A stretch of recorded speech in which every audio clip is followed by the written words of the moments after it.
everybody, and welcome to another episode of Death By, where contestants will earn reps for their arguments for a chance to stand on top of the podium pedestal. I am your host, Lauren Kalil. Whoever I decide has the best argument through the final round will get 30 seconds to talk about a topic of their choosing. For today's episode, our sponsor is Strongest. If you're like me and trying to maximize those workouts even when you're on the road, you want to download Strongest. It's going to help you time out everything you need when you're hitting a benchmark workout, maybe one of the girls or men's workouts. This is going to optimize your training, especially as we get closer to the open season. We are less than 3 months, if you guys can believe it. It is crazy. It's the only app with personalized pacing guidance that reverse engineers a timeline to guarantee that you can achieve those specific goals. So if you want to give it a try, you can download this app for free.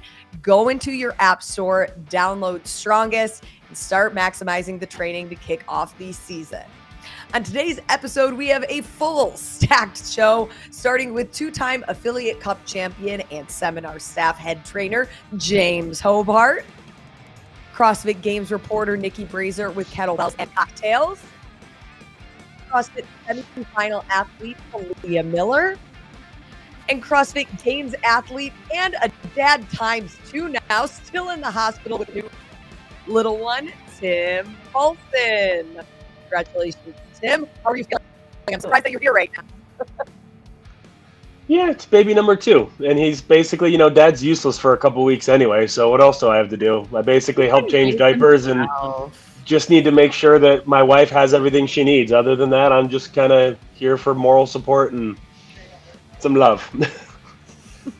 Moral support and love. Well, congratulations. We're all glad that you're here. Maybe we'll have a baby showing towards the end of the episode. Maybe if he's done eating. Right now, it wouldn't be appropriate for podcasting. We like to keep the PG around here. Thanks, Tim. We appreciate that. All right, guys, let's play Death By. Topic number 1. I cannot believe it, but we are just about wrapping up the off season, and there has been a huge difference between the number of off-season competitions that CrossFit Games athletes are participating. You look at somebody like Justin Medeiros, who's done no off-season competitions, somebody like Roman Krenikov, who has done 2. He did Rogue and then just competed in Dubai. But then somebody like Lazar Jukic, who has done so many that I've even lost count. So what is that perfect number? How many off-season competitions should high-level athletes be competing in? Tim, as one yourself, we're going to let you kick off round number 1. Yeah, I think honestly, it really depends on the athlete and where they are at their stage in the journey. I think you need on-the-floor competition experience, and if what's holding you back at semifinals, say, or at the games, probably a little bit less so, is your ability to compete and recover between events and how to best warm up, execute all of those things, then doing some more competitions might be to your benefit. But assuming you've got your kind of competition mindset and things like that nailed down, I only usually did 1, sometimes 2, if we don't count the sanctionals era, because that was just wild, wild west, different times. And I always felt like that was good. I would pick one event, I would peak for it, I would train specifically for it, and I would try to put my best foot forward. I just don't think it's really realistic to be putting your best foot forward at 2, 3, 4 off-season competitions and potentially taking away from your games performance. So I would say the sweet spot for me would be 1, unless you need experience and exposure. Okay, 3 points for Tim. Aaliyah, what are your thoughts on this one? Yeah, I think kind of what Tim said, it depends on the athlete and what each specific athlete needs.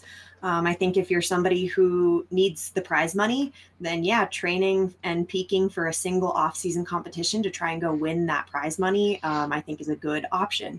If you're somebody who just needs experience on the competition floor, maybe you're looking at doing 2 or 3. If you just need kind of like exposure to pick up some more sponsors, maybe 2 or 3. I think 3, with the current off season, we've got about 5.5 months between the end of the games and the start of the open. So I think 3 is a good number for, you get about a month to recover from the games, start ramping up for your next competition in about a month, get a couple weeks to come down from that competition, another month to ramp up to the next one, and then a couple weeks come down from that, and then another month to ramp up to a third. So I think realistically you could fit 3 competitions in an off season. But I would also really like to see a season structure that encourages more off-season competitions that would actually matter. And maybe at that point they wouldn't be off-season anymore. Like, I think it would be really cool to see high-level athletes competing against each other 4, 5, 6 times a year. 5 points for Ellia. James, you're nodding your head. What are your thoughts? Well, they said all my ideas, so I should have all their points. No, I think, I think a lot of the same considerations. I think should's a funny word for this one. It depends on athlete goals. One of the big ones for me is if you're an athlete who is kind of struggling to spend time just being an athlete, i.e. trying to find resources, funds, and you can compete 2 or 3 times a season and make enough money to do that, so you can then focus on the bigger event like the games, or even something now like the Rogue Invitational, which is a really big event, both like notoriety and financially. Yeah, I think 2 to 3 is a really nice sweet spot. One of the things I'm interested to see if there's any correlation between how many events they're doing outside of the game season, and is there a positive negative correlation there with things like injuries. For me, being a fan of the sport, what I would like to see is continued high quality coverage of these events outside of the game season, just so it's more exciting for fans to follow, because I think that's what brings higher level athletes to it. So I think 2 to 3, but oddly enough, historically until now, like I think Roman, we haven't seen the best in the sport competing a lot outside of the season. And I wonder what that means. So we'll have to see. Oh, I like that. Raising some more questions. You're going to get 5 points for that, James. Niki. Wow. James is so happy right now. I mean, to say it's because of the flannel. All of the epic points have been taken. I agree with everyone. My God. That's okay, guys. Remember, the points are random. They don't really matter. We're just having good conversation, and the points are for fun. We But are. there is a winner, so there's a little bit of competition. This is Midge. No, truthfully, I do agree with everyone. I think should is a really tough word here because there are just so many different factors and pieces of criteria that can really determine what is right for each individual athlete. As a viewer, all of them. Everyone should compete in all of them because I want to see all of my favorite athletes out there on the competition floor in different parts of the world and with different circumstances and with different programming. But I understand that that's obviously not possible just due to like budget, travel, and just the wear and tear on your body. So I think choosing them wisely is important. I think really the number of them and the timing of them depends a lot on those different factors of where they are in the world and what the different programming brings to the table. I think as a competition director, it must be quite difficult trying to weigh your event in the outside of season space and trying to figure out how you're going to sell tickets and draw people in with or without big names who are able to confirm and maybe even withdraw last minute. So I think that kind of like is just a whole nother element to think about is from a competition director standpoint. You need some of those really big names to draw people in and to keep your event alive, so to speak. And so that's just another layer to think about, like as these athletes are trying to figure out where to go in the world or what motivates them to go, whether it's exposure or money. I think money talks. I think more prize money for athletes is definitely something that every competition needs to work on.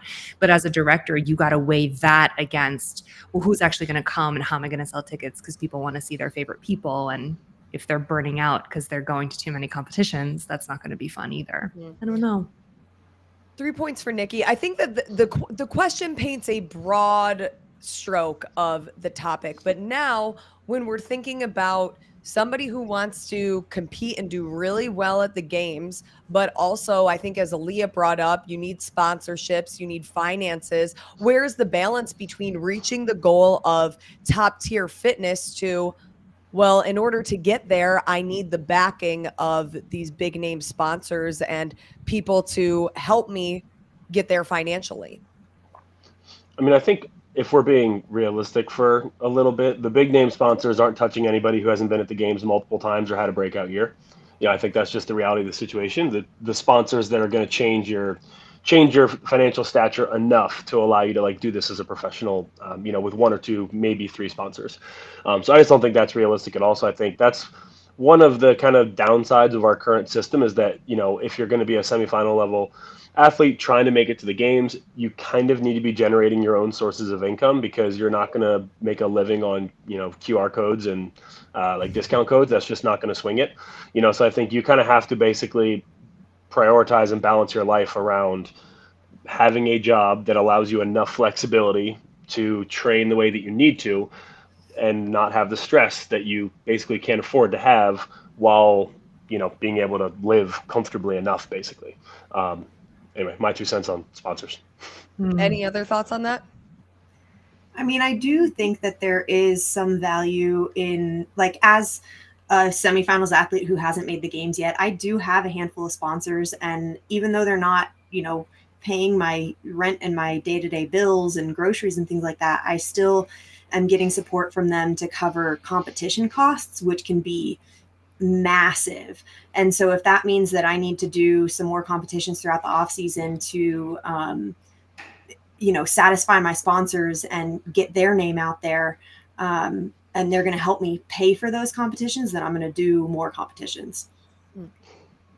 I think that's also another sort of like layer to add to all of this, is like, we hear athletes saying that they want more opportunities to get out there on the competition floor and more opportunities for exposure. So it's like, how many off-season competitions then should there even be? Like, is that the question that we should be asking to sort of balance out those opportunities for athletes, but also not necessarily put pressure on them to have to go to everything, or not create these circumstances where, you know, athletes go to 2 or 3 and then these other competitions are sort of left with no big name athletes to drive folks to them. I don't know. I think Rob Kearney brought this up a couple of weeks ago, but could it be realistic to have a 1-day CrossFit competition? And would that even make sense for a competition to host? I mean, I jumped all over Rob's bandwagon when he brought that up, whatever that was, a week or 2 ago. Like, I think the answer is undoubtedly yes. You know, it goes back to the core tenets of CrossFit. You know, volume is not anywhere in the kind of core tenets of CrossFit. Yeah, it's a big piece of the games. It's what we test. You know, you're testing your ability to recover, overall volume, ability to handle it, repeat intensity. But at the core of CrossFit, it's intensity, you know, and you can have a very well-balanced test over 3 events in 1 day, over 4 hours even. So, I mean, I think, again, like I said, I'm not taking credit for this. Rob's idea of using a strongman style like competition and implementing it in CrossFit is incredibly valid, and I think is something that someone should at least try. Like, at least one off-season competition, give it a rip and see how it goes. You know, and I think the other thing that we can nerd out on maybe later is, like, CrossFit doesn't promote these events nearly enough, even the big ones. Like, I didn't know really Dubai was going on until a Dubai post popped across my Instagram feed. Like, if you look at the Games site, or, like, you know, the Games Instagram page, I don't think I saw a single thing about Dubai. I know they didn't post much about the Masters Championship that was going on last weekend. So again, just like, there's definitely there's a pretty large media shortcoming in CrossFit still. Yeah. The media plan for a 1-day competition would have to be massive.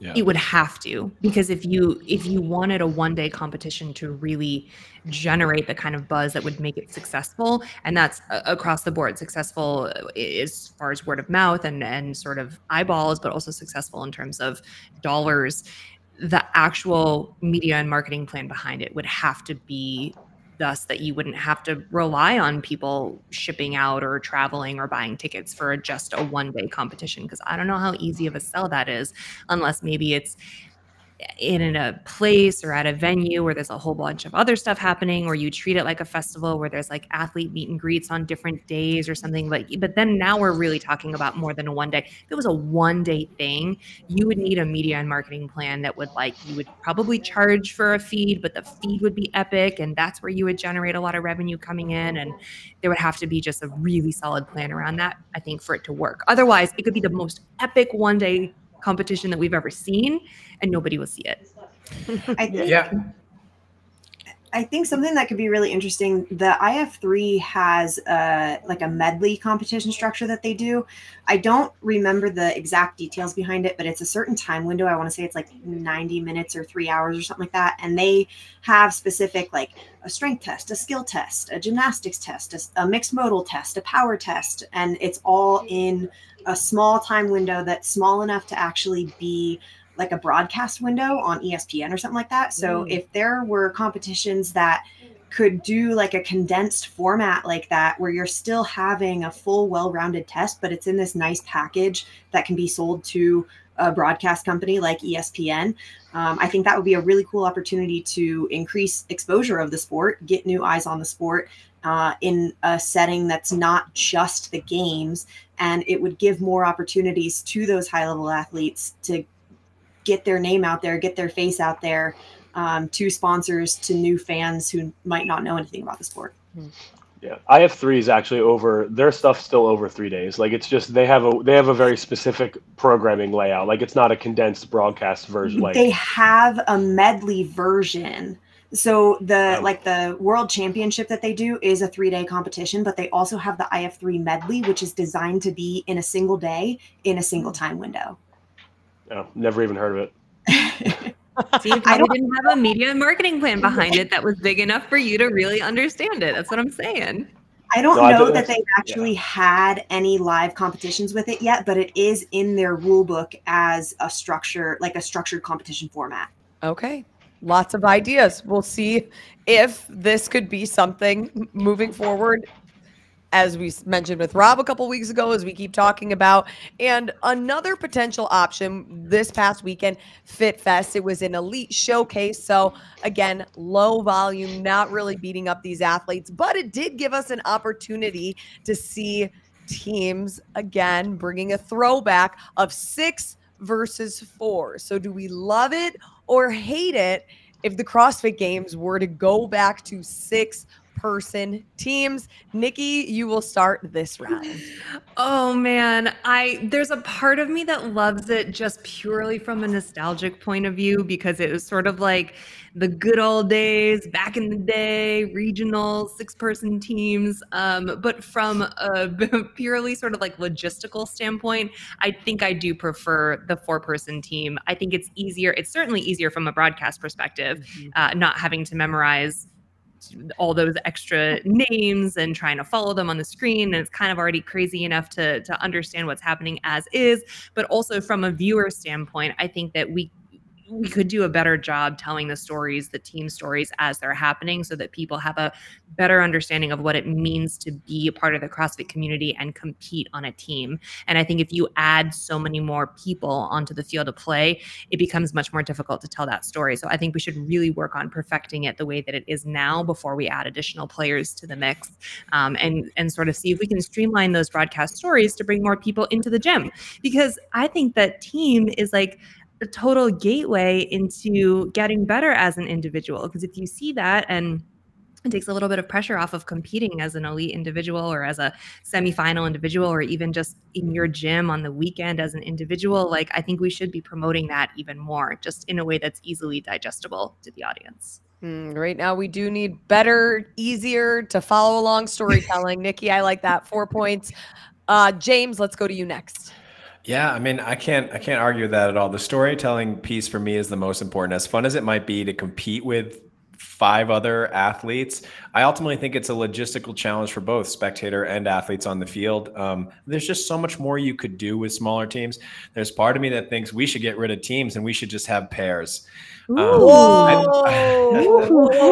a hot take button, Sean? It's just easy. It's just easier. It's better to watch. You know, it's like, I can't say I ever went Mixed back. Pairs or same gender pairs?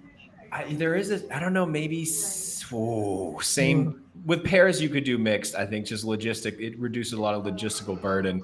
But if you're going to stick to teams, I think you go 3-person, and I think you do same gender teams. I think it would make things I think it would make things so much easier logistically, stories to follow, all of that stuff. But I'm thinking this purely from like a spectator, test perspective.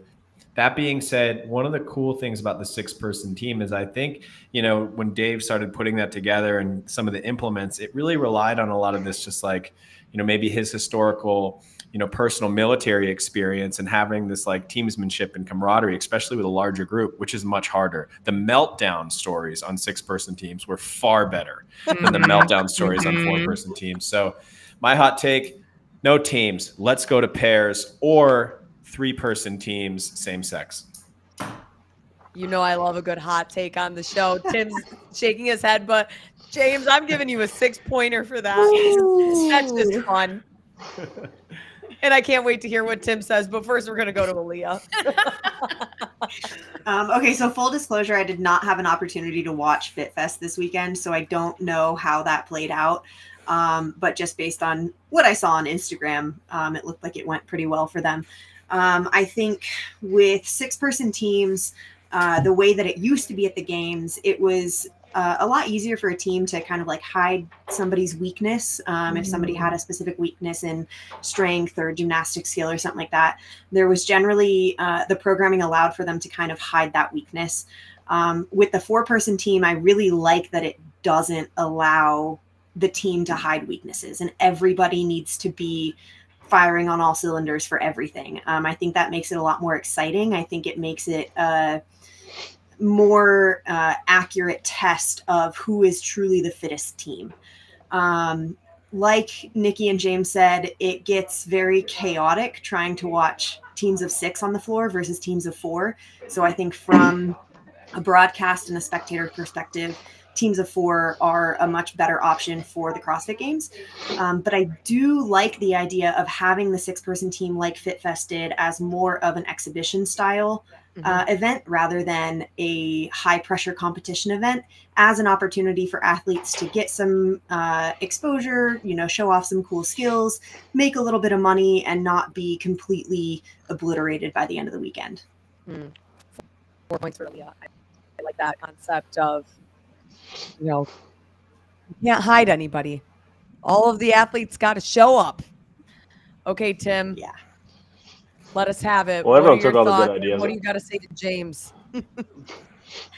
Oh no, I was shaking my head at James because that was literally, I was like, Niki's right on. Like 4-person teams are where it's at. I think just if we're gonna say yes or no, like 4-person teams are far better for all the reasons everybody's already talked about. And my pitch was going to be for basically 2-person teams, like doing mixed gender pairs. And it was like, it's like, tennis doubles basically, but for CrossFit.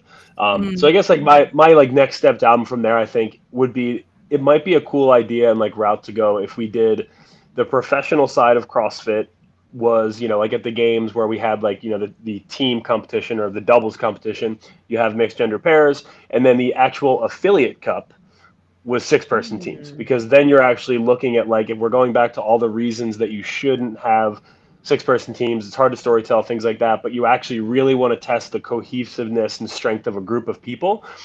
That's where you could really kind of nut out like who's the best affiliate, like who's the fittest affiliate, most well-rounded affiliate. And theoretically, all these people would be, if it's, would actually be going to classes together. They'd be training in the same gym together all the time, not like the super teams that we see now, because the people who are, the going for this team championship would be going as mixed pairs. They'd be going as just a male and a female. You throw it down together and like whatever the rules might be around that. So that would be my pitch if we're going to say that 4-person teams is the way to go, which I think it is. But and the kind of nuance around that, like I said, that's where I'd go. Well, you know what, Tim? 5 points because I like that there's some options in this answer. Wait, I think though, if you bring back like the true affiliate cup, which by the way, I am all for. I love James, that when idea. are they going to bring it back? Yeah, come on, buddy. Don't you have I told you I don't have a lot of insight into the game stuff right now. I mean, technically, but for the right price, I could find the answer. Yeah, I would pay for that deep info. I just think that if you bring back the affiliate cup, you bring back the original structure where everyone in the affiliate can participate and put their scores in, and you're taking the top scores from the people in the entire gym to kind of determine what your final ranking or who your official quote unquote team members are. I mean, obviously gyms are going to stack their affiliates like with the 4 people who they want to be. But I just loved back in the day when you were like, you would just wait for everyone's scores to come in, and then you would figure out like who your people were going to be if you were going to send a team from your affiliate to regionals based upon the scores that happened during the affiliate cup. I loved that. And it really encourages everyone to participate. Even if you do it scaled, like you're not going to be the one going, but you're a part of something bigger in your gym. Lots of things that can happen. James, you have more pull than any of us on the call right now. What happened, James? Come on. I have zero pull. But I like the idea of the affiliate cup, and actually having people represent affiliates for all the reasons you said, Niki. You said it perfectly. I just don't know what that format looks like and how you police it. You know, having been on that side of like having to prove you train at an affiliate X amount of times, it was a brutal thing to like adhere to and regulate. And it was hard for the games team, I think, to follow up with all the details of it. So ultimately, I don't know what that looks like. That's fair. But that doesn't mean there's not an answer. So I definitely, for the historical reasons and community reasons, I like it a lot. Okay. Well, moving on now to topic 3. It seems like in some capacity, we talk about the media space ecosystem in several different ways on multiple episodes here of Death By. So my question is, should CrossFit hire back a media team again? Doesn't necessarily need to be as big as it was in 2018 and prior, but some sort of established media team. Or is the ecosystem actually better when it has several competing media outlets? Ellia, we will let you start this round. I think the answer is both.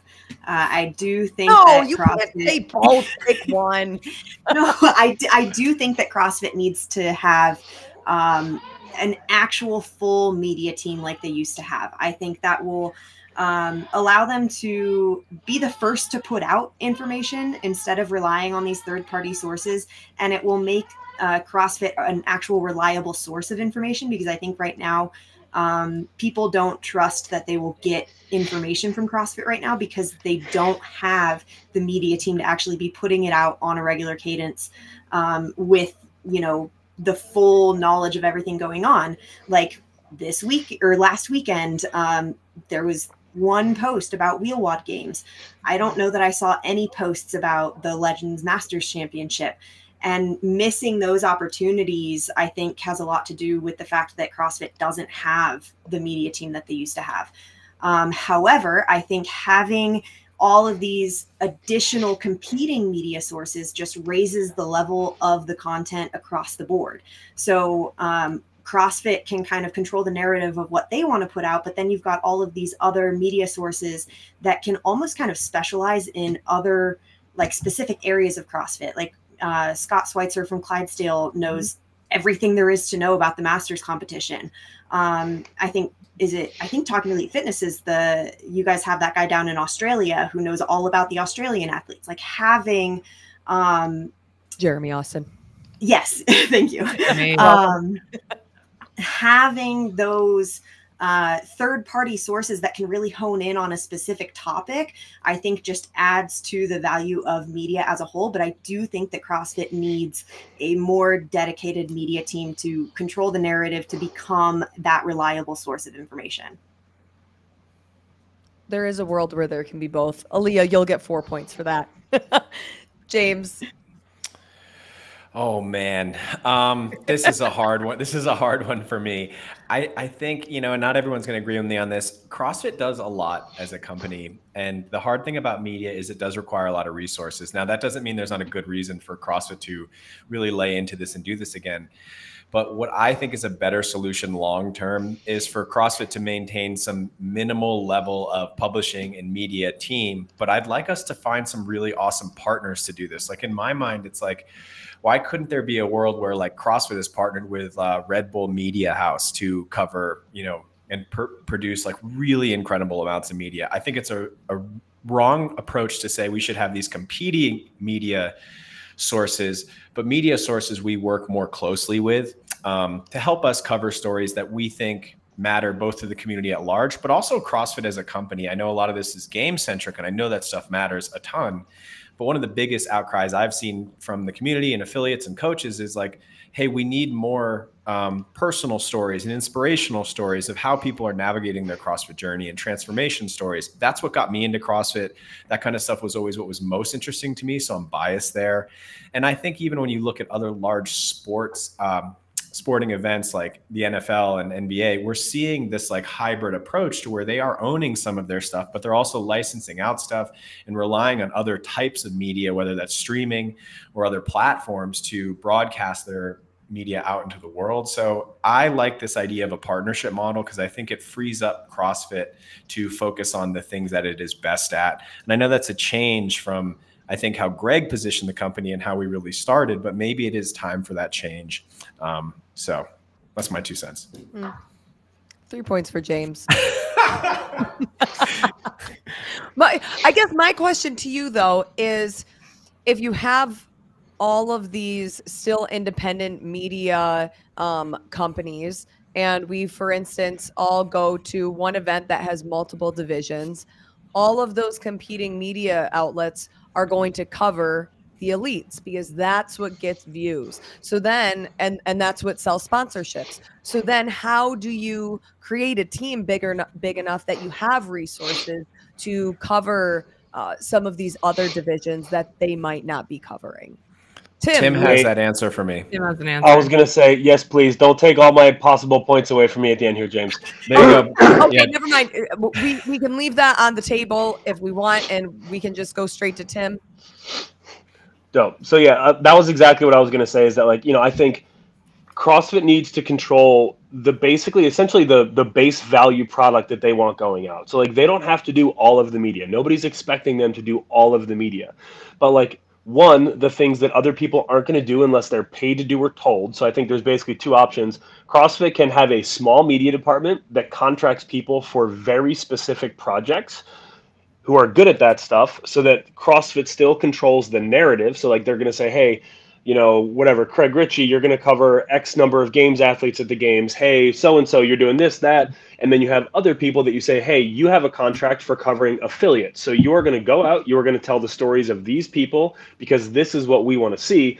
And I think that should be CrossFit's job is like, they don't have to do all of the media. They can contract to everybody, but they need to control what goes out there to make sure that the stories they want told and the stories that affiliate owners want told, the stories that fans of the sports want told, everybody gets to see what they want to see. And I think that's kind of like where it feels like we're missing right now is like CrossFit doesn't have a big media department or a meaningful presence.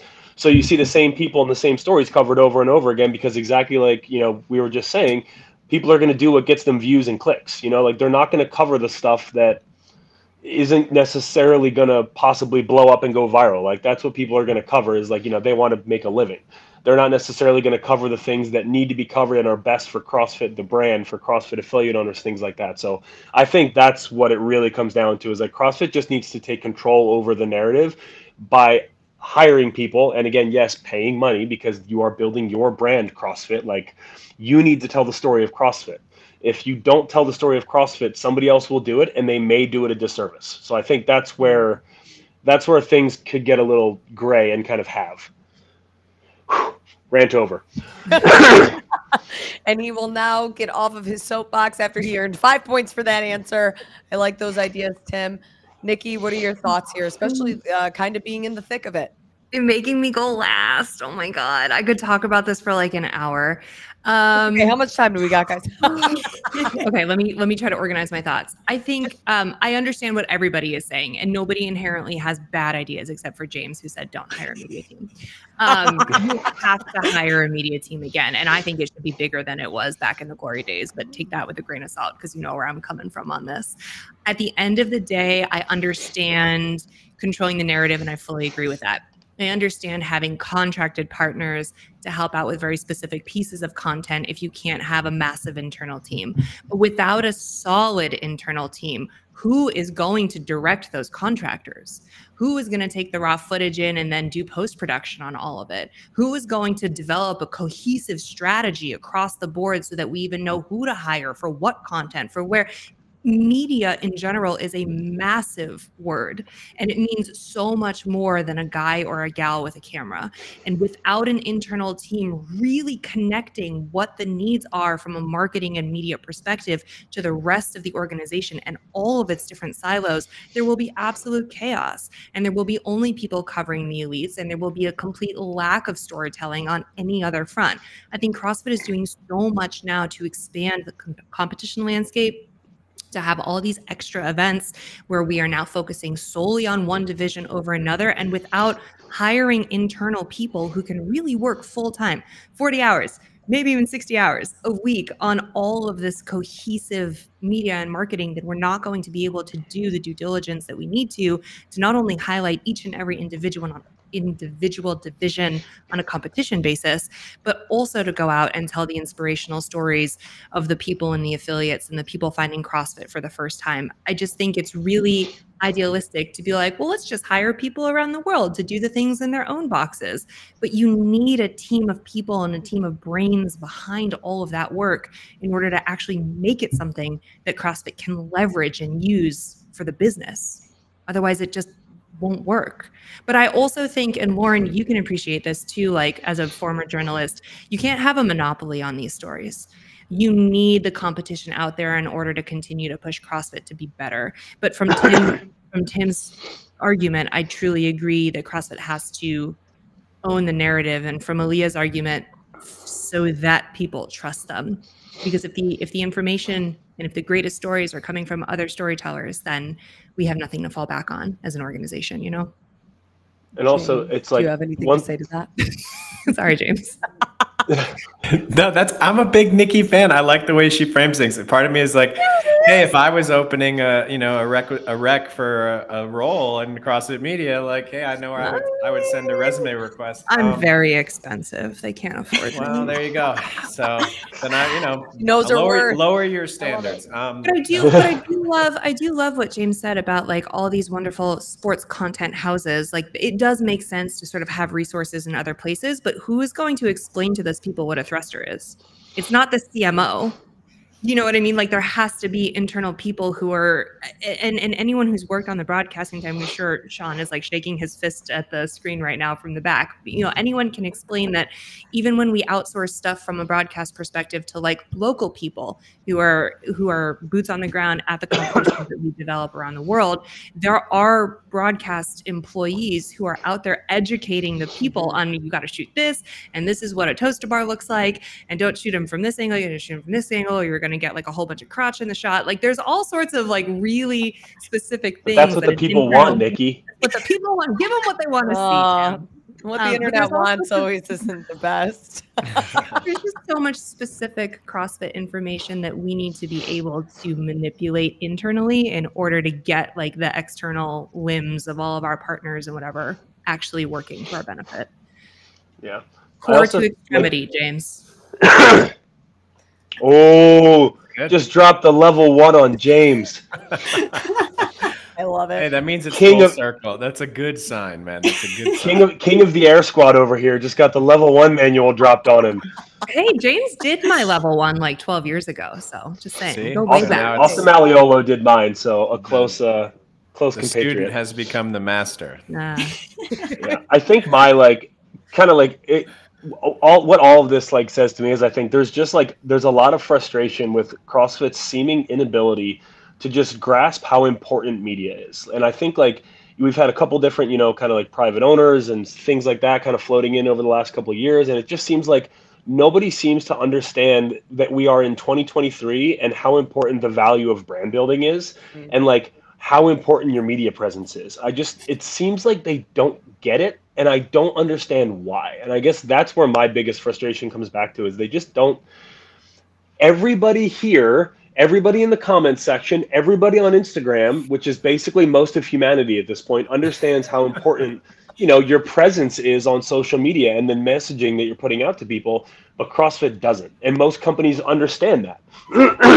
I mean, companies are catching flack left, right, and center for this ad or that ad or whatever. It's like everybody understands how important it is to have a proper message for your target audience, but CrossFit just doesn't seem to get it. And I guess that's like my biggest, I just have questions. Like, I just wonder, like, why don't you see this as an investment in the long-term value and vision of this company? Like having a better media presence where people understand your brand better. Yeah, you're not going to see dollars and cents returns on it tomorrow or next year, but like the long-term proposition value of your company relies on this. Like that's what CrossFit is. It's a brand, it's a service. Like tell the damn story. Like I agree fully. I just think if you're really like why isn't it happening? I think the answer is probably that the price tag to do it right is probably just always going to be bigger than what you expect from a brand level, for a large organization or for a media or marketing effort that has like multiple different facets. So I think people on paper are like, we need this, it's important, and then they see the price and they're like, but can we cut the budget, please? Oh no, 100%. And especially with like once private equity gets involved, again, long-term brand building things are definitely not at the forefront. You know, like the vision doesn't go past 5 years because they're going to be gone in 5 years. So they don't give a shit if you're going to spend X millions this year to build the long-term health of your brand because they're going to be gone and they don't care. And like, again, this isn't a knock on private equity or CrossFit or anybody. I think it's just the reality of like, so like, I know that's the answer to my question probably. Like if I were to ask it of somebody, that's probably the answer I'm going to get, is that the people who pull the purse strings don't see the value in it in their time frame. But again, I think like at the end of the day, it's still just frustrating. Yeah. Agreed. I mean, I think there's still a way to do it without having to bring in like a crazy expensive media source like Red Bull Media or something like that. Like we already have people in the space who are passionate about it and who care, like genuinely care about the stories that they're telling. And I think it's just a matter of capitalizing on the people that are already doing it and the people that already care about it. And then CrossFit can help build that into what they want it to look like, but it will be with people who already know. Like I brought up Clydesdale earlier. You can ask Scott about literally any Masters athlete, and he's probably going to know their full life story. Like he's so tuned into the Masters athletes, but you won't ever see any of his content being shared by CrossFit. You won't see it like unless you know to look for him. People don't know about him. Right. I totally agree. The only argument that I would make is you can't just take outside media sources and make them our own. That's not enough. That's not us telling our story or being cohesive about our storytelling. I think we should be doing way more of that. Leah's right. But I think if you want Scott to be your Masters correspondent and you want to direct him to tell him we need these types of stories, we need 6 of them a month, we need you in this location, now you're paying someone their full annual salary to be a part of your team. And that is hiring a media team again. And in order to do that, we need to find the right people who are already doing it, who are already passionate, and we need to not skimp on giving them like a good check to do it for us, because that's, we don't want to be those people either. So that is just part of it. I agree fully that we could capitalize on people in the community who are passionate, but it can't be a replacement for staffing what needs to be like the storytelling hub. You know what I mean? Yeah. Lots of good ways that content can be created. Oh, Niki got 5 points for her answer. There's so many different ways that you can cut the cookie in this one, but somehow, James, it was because you had your hot take on teams, you were able to get enough points to be this week's champion of Death by, which moves you onto the podium pedestal. So is it just sport related? Can it be anything? It can be anything, James. This is your time to shine, baby. Well, there's 2. I mean, I did want to talk about how I think CrossFit continues to need to have like a heel or someone who's a shit talker. So love it or hate it. Shout out to Roman for just throwing some shade across the internet. But what I really wanted to talk about was a nice like kumbaya feel good piece. And this is not me saying you shouldn't be critical of institutions or companies or choices or actions or initiatives. But one of the things I've noticed, and I think it's kind of peculiar over the last couple of years, especially in Instagram sphere, is a lot of like negative hate and suspicion around people who don't have a lot of CrossFit tenure or cred. Like if someone doesn't have a lot of CrossFit experience, we automatically discredit or don't like them or just think that they're a terrible person, which I find really funny because I feel like the sole goal of CrossFit is to introduce CrossFit to people who don't know about it. So that's where we all started, with very little to no CrossFit experience, and somehow we gained a lot more of it over the years. So all I'm saying is like just a caution to the world of be critical, second guess things, but also understand just because somebody's new to something doesn't make them a horrible person because they're not on the in crowd yet. So I just wanted to throw that out there to the world. But yeah, there you go. James preaching kindness, especially during the holiday season. No better sentiment. I'm here for it. What else? How dare you welcome outsiders to our cult, James? I know, man. I know. I did it. I'm the corporate stooge now. So whatever. And Tim, is feeding time over? Do we get a quick appearance of Kellen? I would love to say yes, but this kid has basically been eating since he came out. So yeah, he's literally for the last hour has just been eating nonstop. So he's. Well, will he take a break pleasantly? Let's find out. All right. Let me see if he'll take a break. Find out. Pleasant. Yeah, or if he'll freak out because Dad, just took him from Mom. TBD. Okay. Goodbye, James. Nice to Bye, have you join James. us. James is leaving, and then we're introducing a newborn to the world. Oh my goodness. My little guy. Come here. Oh my Come here, buddy. gosh. All right, here you go. Oh, we went sideways. Oopsies. No, that's okay. That's okay. Oh, There you go. Baby All right, we Kellen, got. right? Yeah, we got Kellen. Oh. The little scrumper. He looks just like his brother, so. He does. I was already going to say he already looks just like his bro. We were comparing baby photos from like Wes when he came out versus Kellen, and it's like laughable. Other than their hair color, this guy's a little browner, blonder. Wes is obviously a fiery redhead, but yeah, they've got the same face. Kellen's healthy. Big guy. Caitlin's healthy. Everybody's doing well.